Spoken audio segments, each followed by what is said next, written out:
Você já se perguntou por que tantas pessoas escapam por pouco da morte? Mais de uma vez? E mais, será que azar é realmente azar? Ou é alguém puxando os fios do destino por trás da cortina?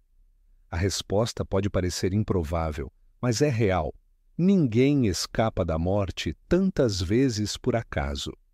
E é exatamente quando os acidentes parecem coincidências que um assassino se esconde melhor. Era verão no litoral sul da Inglaterra e o sol pairava com uma intensidade incomum sobre as encostas rochosas de St. Louis. As águas do mar, de um azul impossível, quebravam suavemente nas pedras como se o tempo tivesse diminuído o ritmo só para saborear aquela tarde. No jardim do Majestic Hotel, dois homens estavam sentados como se fizessem parte da paisagem. O mais jovem, com jornal nas mãos e mente dispersa. O outro, de bigode milimetricamente simétrico, saboreava o momento com olhos fechados. Hercule Poirot e o capitão Hastings estavam em férias, ou pelo menos tentavam estar. Poirot não precisava mais de casos. Sua fama já percorrera oceanos, seu raciocínio dedutivo se tornara quase um mito. Mas, como ele próprio dizia com ironia, até um cão adormecido se agita ao menor sopro do vento. E o vento soprou, de maneira literal e simbólica, quando uma jovem surgiu tropeçando no jardim. Seus cabelos escuros contrastavam com a pele clara, e seu tom de voz leve escondia algo perturbador. Ela se chamava Nick Buckley. Hastings achou graça de sua espontaneidade. Poirot, porém, captou outra frequência. As palavras ditas quase como piada, "quase fui morta 3 vezes essa semana", não o fizeram sorrir. Ele observava detalhes que passavam despercebidos. A hesitação nos olhos, o tremor contido no gesto. E o mais importante, o buraco no chapéu deixado para trás. Uma bala. Uma tentativa de assassinato. E nenhuma expressão real de choque. Enquanto Hastings ainda processava a ideia de que a jovem havia escapado da morte no próprio jardim do hotel, Poirot já organizava os fatos mentalmente. Não era apenas o chapéu furado.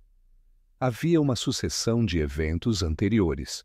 Um quadro que caíra misteriosamente à noite, pedras soltas durante uma caminhada no penhasco e falhas mecânicas nos freios do carro de Nick. Coincidências? Não para Poirot. Foi nesse momento que o detetive entendeu que o destino pedira que ele saísse da aposentadoria, e ele não negaria o chamado. Naquela mesma tarde, Poirot decidiu visitar a misteriosa End House, onde Nick morava sozinha. A casa, erguida no limite do penhasco, exibia uma fachada sombria que contrastava com o interior colorido e decorado com toques femininos. O contraste não passava despercebido. Parecia que a moça tentava, através da estética leve e vibrante, esconder as rachaduras invisíveis que já surgiam em sua vida. Nick falava de acidentes com o desdém de quem brinca com o perigo. Servia coquetéis aos convidados, ria com naturalidade e mantinha os olhos bem abertos, como se vigiasse o próprio destino. Quando Poirot mencionou o buraco no chapéu e mostrou a bala, ela sorriu com surpresa genuína, mas não se alarmou. O susto deveria ser maior. A despreocupação levantava mais suspeitas do que alívio. A jovem explicou que não tinha bens, nada que justificasse a cobiça de terceiros. A casa estava hipotecada e seu único parente próximo era o primo Charles Wise, um advogado monótono. Tinha sim amigos, Frederica Rice, uma mulher elegante, marcada por um casamento fracassado, Jim Lazarus, negociante de arte, e o comandante Challenger, leal, mas sem posses. Nenhum parecia ter motivos reais para querer sua morte, pelo menos à primeira vista. Poucos dias depois, Maggie Buckley, prima de Nick, chegou a End House. Vinha do norte, a pedido da anfitriã, como forma de proteção. Era uma moça simples, religiosa, discreta e, acima de tudo, parecida demais com Nick. Em um jantar promovido na casa, tudo parecia seguir o habitual. Conversas dispersas, uma atmosfera de tensão tênue e a beleza estonteante de Nick destacando-se em seu kimono vermelho com dragões. Mas bastou um telefonema estranho e um convite para ver os fogos de artifício para que tudo mudasse. Nick, sentindo frio, pediu a Maggie que pegasse seu casaco e, em seguida, mencionou que buscaria seu chale escarlate. Poucos minutos depois, quando as explosões coloridas tingiam o céu, um grito cortou o jardim. Alguém jazia no chão, coberta pelo chale. Alguém que todos pensaram ser Nick, mas era Maggie, morta com um tiro preciso, à porta de End House. O que era uma série de tentativas de assassinato se tornara homicídio de fato. A investigação ganhava uma urgência sombria. A pergunta deixava de ser: quem quer matar Nick Buckley? E se tornava: por que alguém matou Maggie por engano? Poirot, tomado por um sentimento de responsabilidade, não permitiu que a dor lhe roubasse a lógica. A verdade estava ali, em algum detalhe. O assassino cometera um erro, ou talvez um acerto sinistro e premeditado. End House, com seus corredores carregados de segredos, se tornava mais do que cenário. Era parte do crime. Nos dias que se seguiram, Poirot mergulhou nos vestígios da casa, nas relações de Nick, nas contradições entre os relatos. A cada conversa, uma nova possibilidade surgia. A cada gesto, um novo véu de suspeita era lançado. Nick, cada vez mais abatida, refugiava-se em desculpas e silêncios. Aparentemente, o medo estava finalmente vencendo sua máscara de leveza. Mas havia mais. O nome de Michael Seaton, um aviador desaparecido em uma expedição ao redor do mundo, surgiu com uma força inesperada. Nick teria sido sua noiva, e ele, antes de desaparecer, teria herdado uma fortuna imensa. O detalhe? Se tivesse deixado um testamento, ela, a suposta noiva, seria a única herdeira. De repente, a moça, sem posses, se tornava uma peça milionária no tabuleiro. O crime deixava de ser um jogo de sobrevivência para se tornar uma guerra por herança. E para Poirot, isso era tudo o que precisava para enxergar além das aparências. Mas o jogo estava apenas começando. A morte de Maggie Buckley marcou o ponto de virada definitivo na investigação. O que antes era tratado como uma sequência de eventos suspeitos passou a ser analisado sob o foco de um crime intencional. Desde aquele momento em que Poirot constatou que Maggie foi morta no lugar de Nick, a ideia de que uma simples sequência de acidentes estivesse por trás da ameaça foi completamente descartada. Havia um plano, uma manipulação consciente em curso, e a identidade da vítima se tornou a chave para entender o que realmente estava acontecendo. Nick Buckley sempre se apresentou como uma jovem alegre, despretensiosa e de personalidade expansiva. Aos olhos de todos, era sociável, espirituosa e até excêntrica, o tipo de mulher que poderia atrair muitos amigos e, eventualmente, inimigos. Mas, à medida que os fatos se acumularam, Poirot percebeu que essa aparência não correspondia integralmente à verdade. Cada atitude, cada resposta aparentemente casual da jovem escondia um padrão de controle sutil sobre as pessoas ao seu redor. A primeira evidência concreta dessa manipulação surgiu através da repetição da mesma narrativa por Nick, a de que sua vida estava sendo constantemente ameaçada, mas que ela não via motivo real para isso. Não tinha posses relevantes, sua casa estava hipotecada, e ninguém próximo parecia ter algo a ganhar com sua morte. Essa combinação de vítima voluntária e despreocupada criava um contraste desconcertante. Por que alguém que quase morreu 3 vezes em poucos dias não demonstrava medo real? Poirot interpretou isso como uma possível tentativa de moldar a percepção dos outros, especialmente de Hastings, Frederica e dos demais amigos. No entanto, o evento que mais evidenciou a possibilidade de manipulação ocorreu com a chegada de Maggie Buckley à End House. Nick convidou a prima com o argumento de que precisava de companhia confiável, alguém discreto com quem pudesse se sentir segura. Maggie, descrita como uma moça simples, religiosa e reservada, foi recebida como uma espécie de escudo emocional. Mas, ao analisar o desenrolar dos acontecimentos, Poirot começou a questionar os motivos reais de sua presença ali. O que poucos sabiam é que Maggie e Nick compartilhavam mais do que o sobrenome Buckley. Ambas se chamavam Magdala. A coincidência nominal passou despercebida por todos, até que Poirot teve acesso às cartas deixadas por Michael Seaton, um aviador britânico que desapareceu durante uma expedição de volta ao mundo. Nessas cartas endereçadas a Magdala Buckley, ele mencionava intenções matrimoniais, planos de futuro e, o mais revelador, a existência de um testamento que deixava toda sua herança para a noiva. Esse detalhe mudou por completo a leitura do caso. Se Maggie era a verdadeira Magdala mencionada no testamento, então ela era a legítima herdeira de uma fortuna recém-liberada com a morte de Sir Matthew Seaton, tio do aviador. Sir Matthew, um homem excêntrico e recluso, faleceu pouco antes do sobrinho, tornando Michael o único beneficiário de seus bens.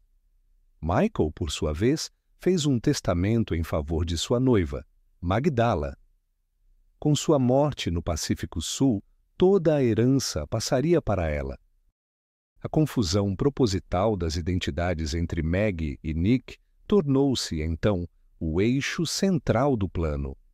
Nick usou a semelhança entre elas para criar um teatro convincente de perseguição.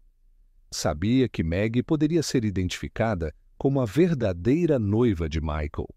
O uso do nome comum e a ausência de documentação imediata dificultariam qualquer verificação externa. Assim, ao apresentar-se como a Magdala do testamento e eliminar a verdadeira herdeira, Nick poderia reivindicar legalmente toda a fortuna. A manipulação foi ainda mais sofisticada quando se observa como Nick controlava o ambiente emocional ao seu redor. Ela mantinha Frederica Rice próxima, mesmo sabendo de sua fragilidade emocional e da dependência química que enfrentava. A relação com Frederica era marcada por afeto, mas também por uma tensão latente. Frederica, por vezes, demonstrava desconfiança. Chegou a chamar Nick de mentirosa ao falar dos freios do carro. Essa fricção constante mantinha Frederica em alerta, mas também emocionalmente envolvida, dificultando seu afastamento. Era uma forma indireta de manipular sua lealdade. Jim Lazarus, por outro lado, foi manipulado pela promessa de amizade e interesse mútuo. Nick permitiu que ele fizesse ofertas simbólicas, como a tentativa de compra de um retrato antigo, sem revelar seu verdadeiro valor. Isso criava uma relação de confiança e colaboração, impedindo que Lazarus desconfiasse das verdadeiras intenções de Nick. O mesmo vale para o comandante Challenger, cuja lealdade incondicional fazia dele um aliado fácil de enganar. Outro ponto relevante foi o uso do medo como disfarce. Nick simulou vulnerabilidade para reforçar a narrativa de que estava sendo perseguida por alguém misterioso. Mas essa vulnerabilidade era seletiva e performática. No momento em que a bala foi disparada no jardim do hotel, sua reação não foi de choque, mas de espanto contido. A cada tentativa de assassinato, sua resposta era calculada, como se já soubesse o que esperar. A manipulação atingiu o ápice com o envio de bombons envenenados ao hospital, acompanhados de um bilhete supostamente assinado por Poirot. Nick ingeriu apenas um bombom, o suficiente para simular um atentado, mas não para provocar uma overdose letal. O ato visava reforçar a ilusão de perigo contínuo. O cartão usado no presente era reciclado de um buquê anterior, revelando premeditação e intenção de criar uma narrativa coesa de vítima inocente. A verdadeira manipulação de Nick Buckley, portanto, não estava apenas nas mentiras pontuais, mas na construção de uma persona pública meticulosamente arquitetada. Ela se apresentava como despretensiosa, azarada, sociável e sem posses. Mas, ao manipular a percepção dos amigos, ocultar sua identidade verdadeira e encobrir suas ações com uma fachada de fragilidade, conseguiu montar um plano de assassinato com o objetivo de se apropriar de uma herança milionária. Em resumo, o primeiro grande elemento temático deste caso é a manipulação da identidade e da percepção. Nick Buckley fingiu ser quem não era, tomou o lugar de outra pessoa com o mesmo nome e usou os vínculos afetivos ao seu redor como escudo para esconder sua real intenção. Tudo isso culminou na morte de Maggie, não por engano, mas por um cálculo frio. Ao desconstruir a narrativa apresentada por Nick, Poirot revelou que, por trás do sorriso e da espontaneidade, havia uma mente extremamente estratégica, capaz de enganar todos ao redor. A ganância é um dos impulsos mais antigos da humanidade. Ao longo da história, ela tem movido impérios, destruído famílias e levado pessoas a cometer atos impensáveis. No caso investigado por Hercule Poirot em St. Louis, esse sentimento não foi apenas o pano de fundo de um crime, mas o combustível principal que alimentou uma cadeia de ações friamente calculadas. Entender a motivação por trás de cada passo de Nick Buckley exige compreender como a perspectiva de riqueza repentina distorceu sua visão moral e a levou a ultrapassar limites irreversíveis. Inicialmente, Nick parecia ser uma jovem comum. Não havia sinais evidentes de cobiça material. Ela vivia em End House, uma propriedade deteriorada, sustentada por uma hipoteca crescente. As condições econômicas da protagonista não indicavam luxo ou conforto. Ela mesma afirmava não ter posses relevantes, mencionando que, se houvesse uma boa oferta, venderia a casa sem hesitação. Esse comportamento gerava empatia. No entanto, essa imagem foi desmontada à medida que Poirot começou a descobrir os verdadeiros interesses por trás da aparência modesta. A introdução do nome de Michael Seaton na investigação foi o divisor de águas. Seaton era um aviador britânico que havia ganhado notoriedade por estar em uma missão de circunnavegação global. Sua morte, provocada pela queda do hidroavião no Oceano Pacífico, foi noticiada poucos dias após o assassinato de Maggie. A informação mais relevante, contudo, veio do escritório de advocacia responsável pelos bens da família Seaton. Sir Matthew, tio de Michael, havia falecido recentemente, transferindo toda a sua fortuna para o sobrinho. E este, por sua vez, redigira um testamento informal que deixava tudo para sua noiva, uma mulher chamada Magdala Buckley. Com esse contexto em mente, Poirot percebeu que a chave do mistério não estava em quem tentou matar Nick, mas em quem ela realmente era, ou dizia ser. Se Nick fosse, de fato, a noiva de Michael, teria direito a uma herança de valor incalculável. Mas se a verdadeira noiva fosse Maggie, a lógica se invertia.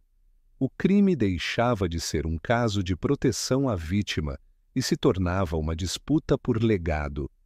O nome Magdala Buckley, compartilhado por ambas, foi o elemento que Nick explorou com precisão. Usou-o como ferramenta para reivindicar um lugar que não lhe pertencia. E para garantir que nada interferisse em seus planos, decidiu eliminar a única pessoa que podia provar o contrário. O desejo pela herança não foi um impulso súbito.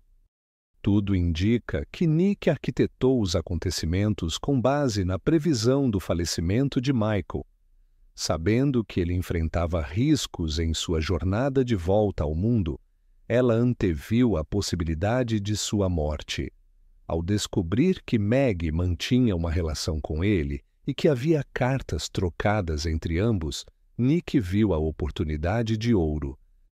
Com um plano bem elaborado, criou uma narrativa de atentados à sua vida, atraindo a atenção de Poirot e garantindo a construção de um álibi emocional, o papel da vítima.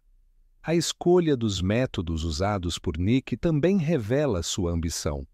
Não se tratava de uma pessoa desesperada, cometendo crimes impulsivos. Cada ato foi frio, com o objetivo de confundir as investigações e desviar a culpa.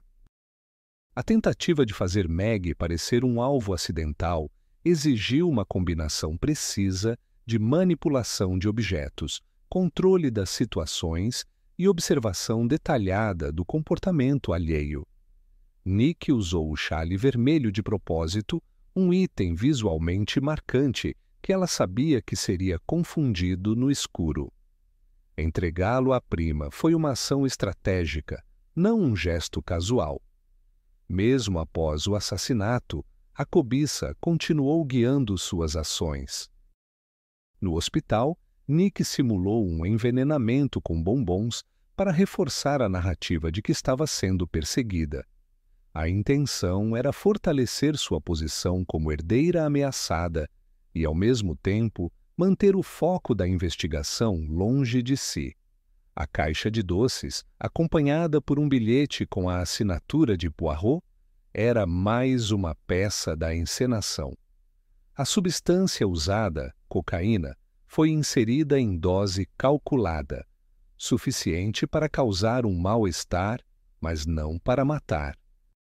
O controle da narrativa era total e sempre em função de um objetivo final: tomar posse de uma fortuna. Além da herança de Seaton, outro elemento financeiro passou a interessar a Nick: o testamento que ela mesma escreveu meses antes. Com o auxílio dos inquilinos Croft, redigiu um documento que, teoricamente, deixava seus bens para o primo Charles e para a amiga Frederica. Porém, esse testamento desapareceu misteriosamente. Em seu lugar, surgiu um novo, beneficiando diretamente a Sra. Croft. A substituição do documento sugere um duplo movimento de ambição, por parte de Nick, que desejava parecer generosa e legítima herdeira, e dos Croft, que viram na situação uma chance de garantir vantagens para si. O envolvimento dos Croft acrescenta um componente secundário de ganância ao caso. Embora não tenham participado do assassinato, falsificaram documentos e ocultaram informações, movidos pelo mesmo desejo de lucro. A possibilidade de herdar End House, mesmo hipotecada, foi suficiente para que passassem por cima da ética. O curioso é que ignoravam que a propriedade já não valia praticamente nada, evidenciando o quão ilusória é a motivação baseada na aparência de riqueza. Frederica Rice também foi envolvida indiretamente nessa teia. Embora nunca tenha demonstrado intenção criminosa, foi usada por Nick em mais de uma ocasião. A amizade entre ambas, abalada por momentos de desconfiança, foi explorada emocionalmente para manter Frederica próxima e vulnerável. Ao receber um telefonema falso e entregar os bombons ao hospital, Frederica tornou-se um instrumento da encenação. A tentativa de assassinato forjada foi, na verdade, uma armadilha construída com base na confiança e na omissão. Frederica, movida pela lealdade, tornou-se cúmplice involuntária de uma narrativa manipulada do início ao fim.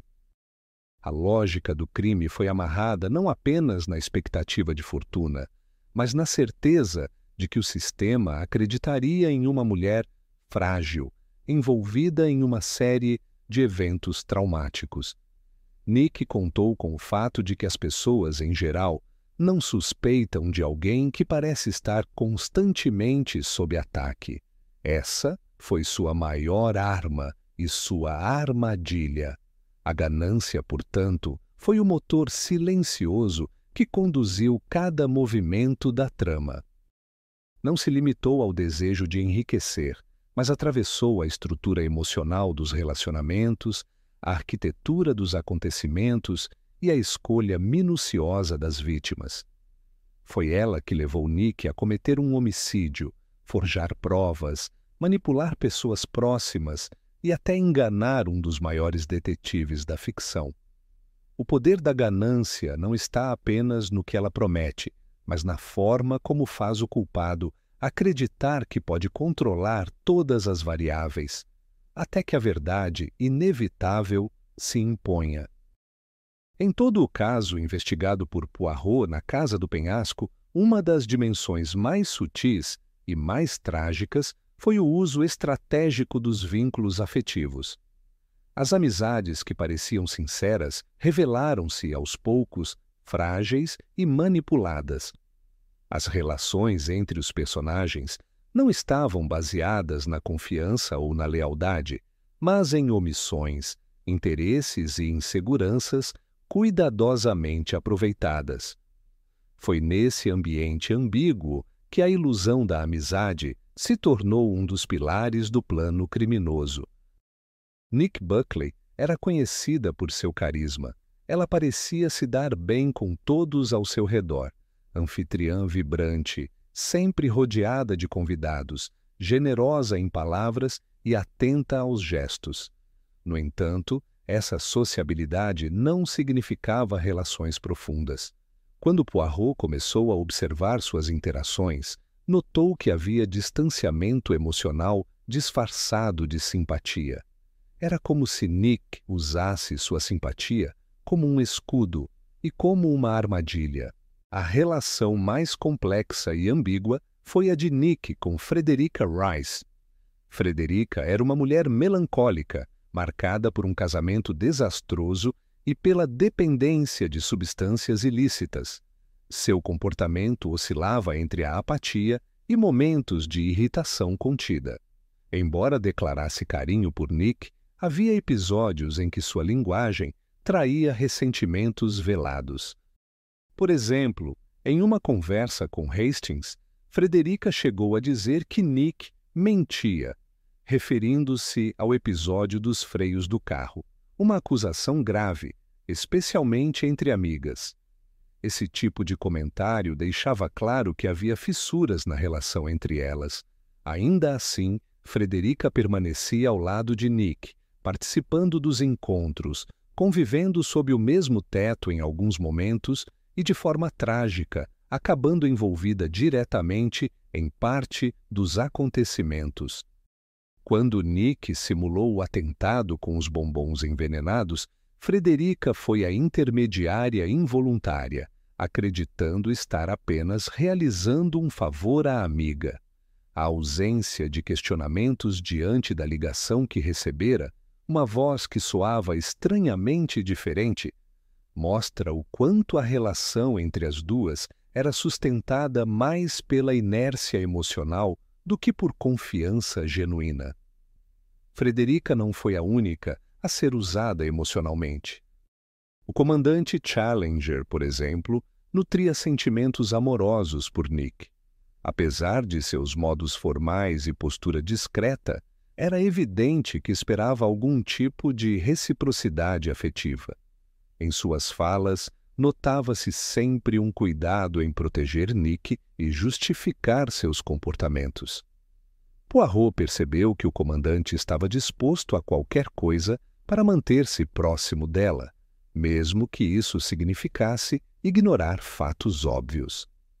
Sua devoção cega foi explorada como garantia de apoio incondicional. Jim Lazarus, por sua vez, representava um tipo de amizade mais racional. Ele era comerciante de arte e, ao que tudo indica, via Nick como uma mulher espirituosa, mas também um tanto imprevisível. No entanto, sua relação com Frederica sugeria que ele também carregava um interesse emocional na situação.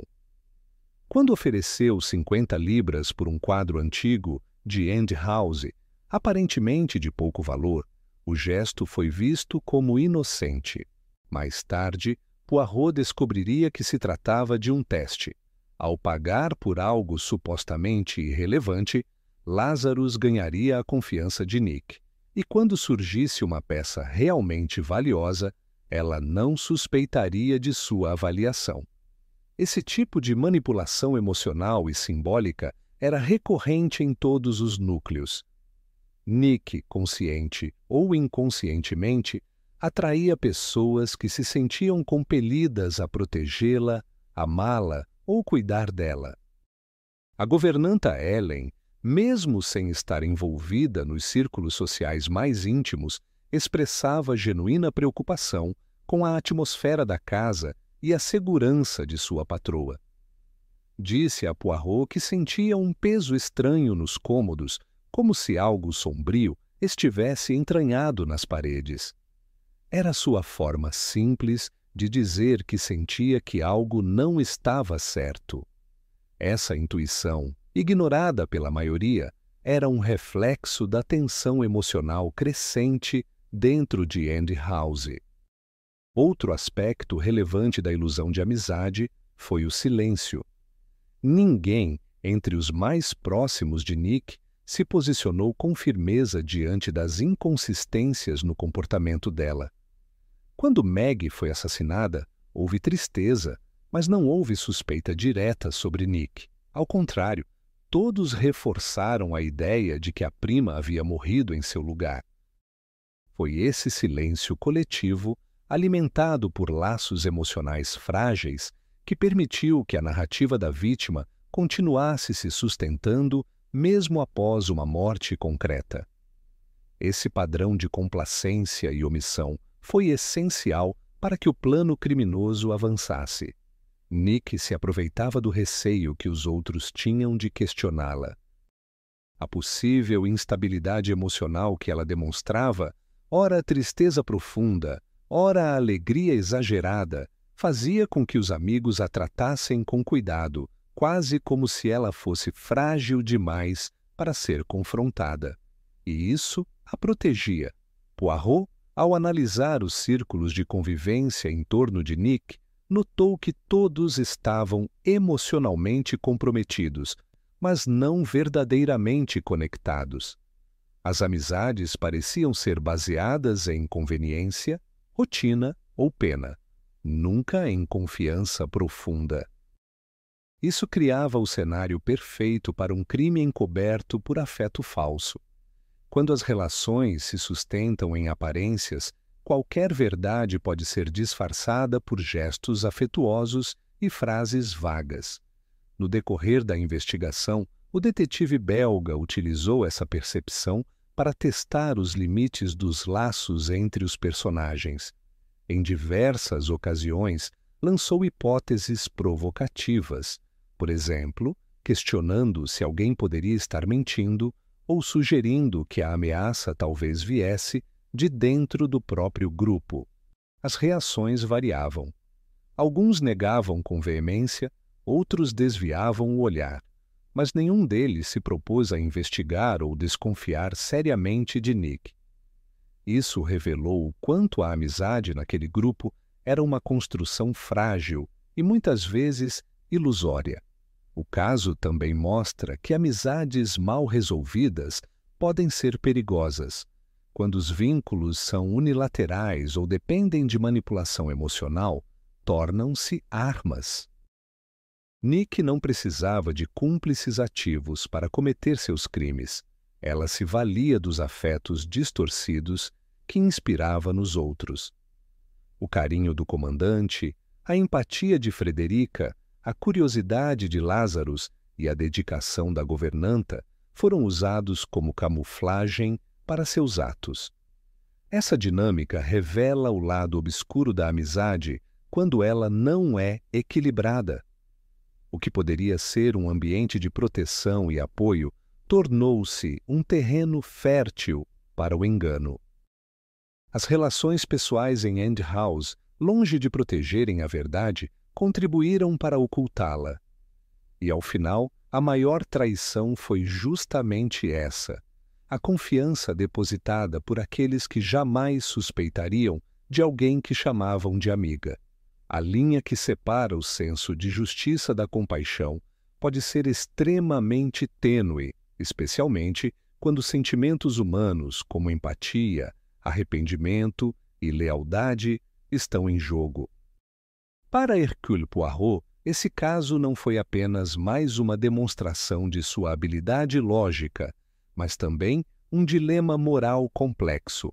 Como aplicar a justiça de maneira firme quando os envolvidos carregam, além da culpa, cicatrizes invisíveis? Com a descoberta do assassinato de Maggie e a confirmação de que Nick Buckley havia encenado sua própria vulnerabilidade, os fatos pareciam encaminhar-se para um desfecho inevitável. Ainda assim, Poirot hesitou. Não por falta de provas, mas pela dimensão humana dos personagens ao seu redor. A cada interrogatório, o detetive belga confrontava não apenas os culpados, mas suas histórias pessoais, e nelas, muitas vezes encontrava razões para o erro, ainda que essas razões jamais justificassem o crime. Frederica Rice foi uma das personagens que mais desafiaram esse equilíbrio. Ela não participou diretamente de nenhum ato violento, mas carregava sua própria dose de responsabilidade.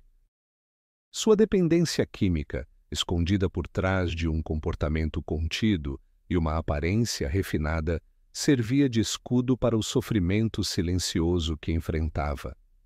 Em um dos bilhetes encontrados entre os papéis de Nick, Frederica mencionava o uso de substâncias, festas ocultas e um fornecedor que a pressionava. Esse contexto revelava que ela estava presa em uma rede de medo e fragilidade emocional.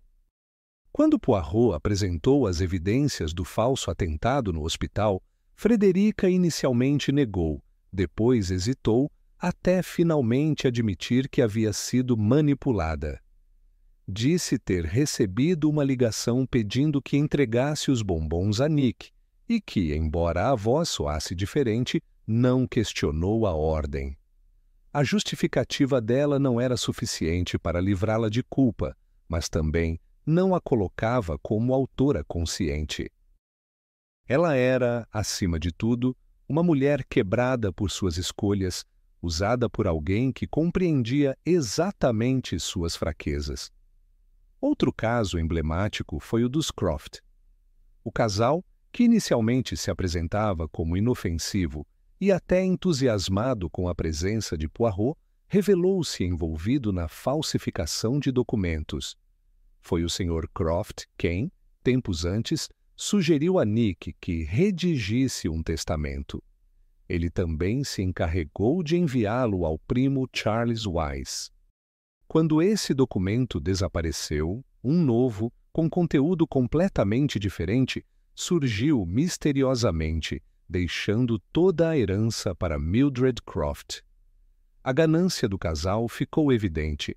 No entanto, Poirot notou que os Croft não sabiam da hipoteca que comprometia End House. acreditavam que estavam prestes a herdar uma propriedade valiosa, quando, na verdade, ela não passava de um fardo financeiro. Essa ignorância não os tornava inocentes, mas revelava que suas ações eram fruto mais da ingenuidade e da ambição mal direcionada do que de malícia premeditada. Ainda assim, a justiça exigia que fossem responsabilizados pela fraude. O caso de Charles Wise apresentou uma contradição ainda mais complexa. Como advogado e parente de Nick, ele deveria ter garantido a segurança do testamento. Em vez disso, alegou nunca tê-lo recebido. Embora nada comprovasse seu envolvimento direto na substituição do documento, sua apatia e rigidez levantaram suspeitas. Poirot considerou que Wise, ao perceber o potencial benefício que obteria como herdeiro legal caso o testamento fosse invalidado, simplesmente decidiu não agir. Wise era um homem frio, racional, e sua postura calculada durante os depoimentos mostrou que, mesmo sem transgredir a lei de forma ativa, ele se manteve omisso quando deveria intervir. Essa forma de conivência silenciosa é comum em casos onde o benefício próprio é possível sem necessidade de ação direta. Para Poirot, a justiça também deveria alcançar os que se omitem deliberadamente. Entretanto, o dilema ético atingiu seu ponto mais sensível quando o verdadeiro X do caso foi revelado. O marido de Frederica, um homem violento que estava foragido e escondido nos arredores de End House. Foi ele quem, tomado por ciúme e desespero, atirou no momento em que Nick reapareceu viva durante a leitura do testamento. O disparo feriu Frederica levemente, mas poderia ter matado qualquer um dos presentes. Encurralado, tirou a própria vida diante de todos. A revelação chocou o grupo. Frederica, atônita, confessou que vivia sob chantagem do ex-marido. Disse que o temia, que o escondia não por cumplicidade, mas por medo de represálias. Admitiu que ele a forçara a fazer parte de eventos que ela não compreendia totalmente. Era evidente que ela não era uma cúmplice voluntária, mas uma mulher marcada pela violência doméstica e pela vergonha de sua condição. Poirot, embora implacável em suas deduções, se viu diante de um dilema. Até que ponto poderia exigir punição de uma mulher que havia sido refém da própria vida? Nesse contexto, o detetive belga optou por uma abordagem proporcional. Convidou os envolvidos a se posicionarem. Alguns, como Weiss, exigiram que o caso fosse entregue à polícia com todos os detalhes. Outros, como Hastings e até a governanta Ellen, defenderam certa discrição, acreditando que a punição já havia sido infligida pela vida. Poirot, então, fez o que sempre faz. Escolheu a verdade, mas a apresentou com humanidade. Nick Buckley, por sua vez, não demonstrou arrependimento. Após ser desmascarada como a verdadeira autora do crime contra Meg, mostrou apenas frieza. Sua tentativa final de esconder a arma no casaco de Frederica foi capturada por um policial escondido, encerrando qualquer dúvida restante. A encenação da própria inocência, cuidadosamente sustentada por semanas, ruía diante da lógica implacável de Poirot. Ao ser confrontada, ela não implorou por perdão, nem buscou justificar seus atos. Pediu apenas o seu relógio de pulso, onde escondia doses da substância que utilizava para manter o controle sobre si mesma. Neste momento, a justiça se tornou inevitável. Nick foi levada sob custódia e o caso foi encerrado oficialmente. Mas o detetive belga sabia que nem todos os crimes deixam cicatrizes visíveis. A manipulação emocional, a quebra de confiança e o impacto psicológico nos sobreviventes eram tão danosos quanto o disparo fatal. A justiça legal foi cumprida, mas a justiça emocional, aquela que envolve compaixão, perdão e reconstrução, ficou nas mãos de cada um. Frederica, agora livre do marido opressor, deixou Andy House com um semblante transformado. Levava consigo mágoas, sim, mas também a possibilidade de recomeçar. Jim Lazarus prometeu estar ao seu lado, oferecendo uma nova perspectiva. Os Croft, envergonhados, foram detidos, mas provavelmente seriam julgados como cúmplices menores. Weiss, por fim, permaneceu como símbolo da passividade disfarçada de formalidade. Para Poirot, este caso reafirmou uma verdade incômoda. Aplicar a justiça exige mais do que provas e testemunhos, exige coragem para reconhecer o que é certo, mesmo quando isso contraria as emoções. E exige também sabedoria para diferenciar quem erra por malícia de quem erra por desespero. O mistério da Casa do Penhasco chegou ao fim. O véu foi rasgado, os disfarces desmontados e a luz da verdade, ainda que dolorosa, dissipou as sombras que pairavam sobre Andy House. O desfecho da investigação de Hercule Poirot não foi apenas a revelação de um culpado, mas a exposição das muitas camadas de silêncio, fingimento e escolhas morais que envolviam cada personagem. Nick Buckley, apresentada desde o início como uma jovem encantadora e azarada, revelou-se autora de um plano cuidadosamente estruturado. Manipulou todos ao seu redor com extrema precisão, fingindo ser alvo de uma ameaça invisível, quando na verdade era ela quem arquitetava o perigo. A morte da prima Maggie, a troca de identidades, o envenenamento simulado, a manipulação dos testamentos. Cada movimento foi calculado para que ela fosse vista como vítima e, assim, pudesse reivindicar uma herança que jamais lhe pertenceu. O que torna esse caso tão marcante não é apenas a complexidade do enredo, mas a forma como ele desafia nossas expectativas sobre inocência, confiança e aparência. Durante boa parte da narrativa, Nick foi vista com empatia. Sua suposta fragilidade, o tom leve com que descrevia os acidentes e sua simpatia conquistaram aqueles à sua volta. Ela era o tipo de pessoa que se acredita instintivamente, e foi exatamente isso que a tornou tão perigosa. Hercule Poirot, mesmo com toda a sua experiência, admitiu ter se deixado levar por instantes pela imagem que Nick projetava. No entanto, foi justamente essa dúvida inicial que o motivou a investigar com mais afinco. O que parecia incoerente, o que soava desconexo, passou a ser examinado com a atenção cirúrgica de quem sabe que o mal, muitas vezes, não se apresenta como monstruoso, mas como encantador. A revelação final da verdadeira identidade da herdeira, Magdala Buckley, que era Maggie e não Nick, desmontou a narrativa que sustentava o crime. A troca de nomes, aparentemente banal, foi o ponto de partida de uma fraude cuja consequência foi a morte de uma inocente. O motivo: ganância. Mas por trás dela havia algo ainda mais corrosivo. O ressentimento de uma vida medíocre, o desejo de alcançar reconhecimento e prestígio através do atalho mais sombrio. O teatro montado por Poirot, com a simulação da morte de Nick, foi a chave para capturar os envolvidos. Com a notícia espalhada de que Nick havia morrido, o verdadeiro assassino se sentiu seguro para agir.